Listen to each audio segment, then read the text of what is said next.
Assalamualaikum warahmatullahi wabarakatuh. Perkenalkan, nama saya Ristiliani dengan NPM 2408010291 dari kelas 4C Program Studi Ilmu Hukum Fakultas Hukum Universitas Islam Kalimantan Muhammad Arsyad Al-Banjari.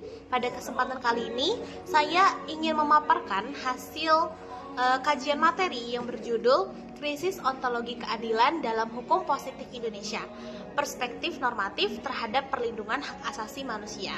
Dimulai dari latar belakang, yaitu Indonesia merupakan negara hukum yang telah memiliki atau memberikan jaminan terhadap hak asasi manusia melalui Undang-Undang Dasar Negara Republik Indonesia tahun 1945 dan juga Undang-Undang Nomor 39 tahun 1999 tentang hak asasi manusia. Secara normatif, kedua aturan tersebut telah mengatur hak hidup, kebebasan, persamaan di hadapan hukum, serta perlindungan terhadap hak-hak dasar setiap warga negara. Namun ternyata dalam praktiknya masih terdapat kesenjangan antara aturan hukum dengan pelaksanaannya. Berbagai kasus pelanggaran HAM yang terjadi serta kekerasan seksual, konflik agraria, dan perlindungan terhadap kelompok rentan ini menunjukkan bahwa keadilan yang dijanjikan oleh hukum belum sepenuhnya dirasakan oleh masyarakat. Akibatnya muncullah hal yang disebut sebagai krisis ontologi keadilan, yaitu kondisi ketika hukum kehilangan makna dasarnya sebagai sarana mewujudkan keadilan dan lebih menekankan legalitas formal daripada nilai moral dan kemanusiaan. Nah, pada kali ini rumusan masalahnya ada 3, yaitu 1. Bagaimana krisis ontologi keadilan dalam hukum positif Indonesia dalam konteks perlindungan hak asasi manusia. Yang kedua, bagaimana relasi antara keadilan distributif dan keadilan substantif dalam regulasi hak asasi manusia di Indonesia. Dan yang terakhir, yang ketiga, yaitu sejauh mana terdapat kesenjangan antara norma perlindungan HAM dengan praktik penegakan hukumnya. Masuk ke bagian pembahasan. Dimulai dari pembahasan tentang analisis krisis ontologi keadilan dalam hukum positif Indonesia.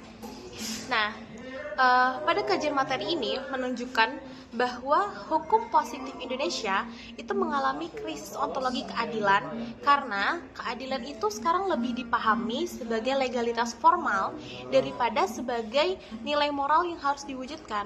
Padahal secara normatif, yaitu di Undang-Undang Dasar 1945 dan Undang-Undang Nomor 39 tahun 1999 itu telah menjamin atau memberikan hak perlindungan hak asasi manusia. Nah, dalam praktiknya banyak kebijakan dan penegakan hukum yang masih dipengaruhi oleh kepentingan politik maupun ekonomi, sehingga hukum yang sekarang itu lebih menguntungkan kelompok yang memiliki kekuasaan. Akibatnya, kelompok yang rentan seperti korban pelanggaran HAM, masyarakat adat maupun masyarakat miskin sekalipun belum memperoleh perlindungan hukum secara optimal atau merata. Nah, pada penelitian kali ini juga mengaitkan kondisi tersebut dengan teori Hans Kelsen yang menekankan validitas hukum berdasarkan norma formal. Pendekatan tersebut memang memberikan kepastian hukum, tetapi berpotensi mengabaikan nilai keadilan. Nah, berbanding terbalik dengan Gustav Friedrich yang menegaskan bahwa hukum itu sangat bertentangan dengan keadilan, dapat kehilangan legitimasi sebagai hukum. Sedangkan Sajipto Raharjo berpendapat bahwa hukum terus hidup dan berkembang sesuai rasa keadilan di masyarakat. Nah, yang kedua itu ada hubungan keadilan distributif dan keadilan substantif. Nah, pada pembahasan kali ini menjelaskan hubungan antara teori keadilan distributif menurut John Rawls dan keadilan substantif menurut Amartya Sen. Nah, menurut John Rawls, keadilan harus memberikan distributif hak dan kesempatan yang adil, terutama bagi kelompok yang paling kurang beruntung.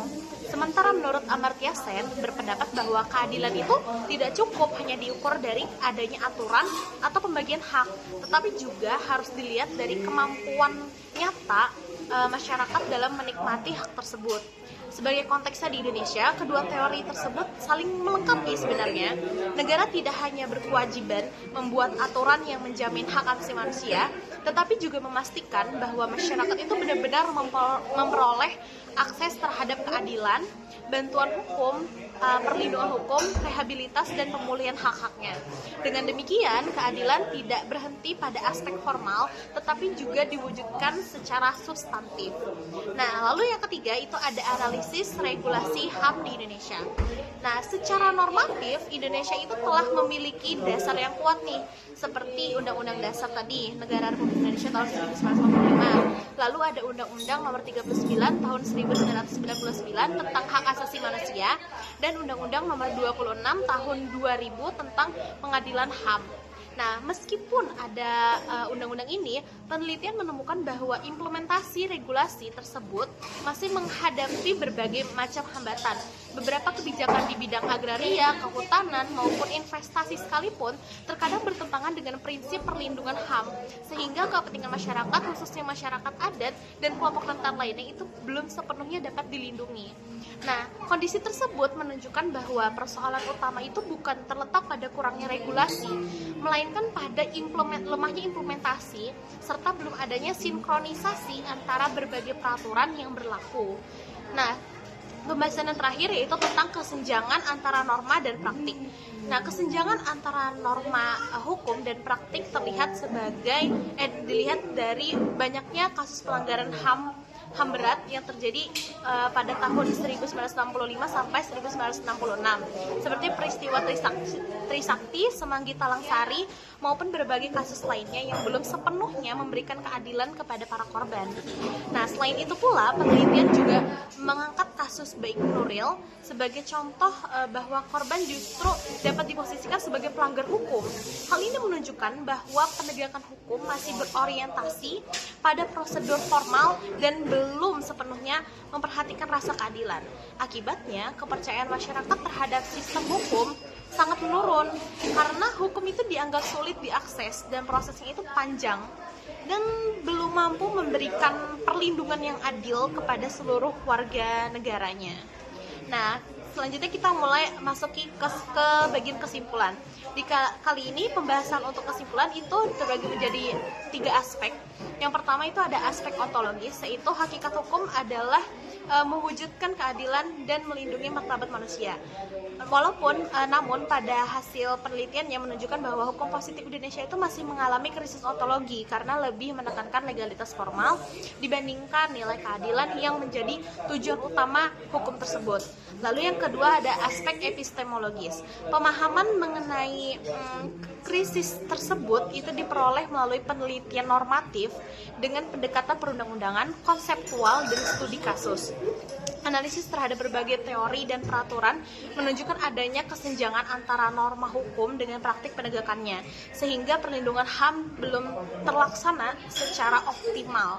Dan yang terakhir itu aspek aksiologis, yang dimana hukum itu harusnya memberikan manfaat berupa perlindungan hak asasi manusia, keadilan distributif, keadilan substantif bagi seluruh masyarakat tanpa terkecuali.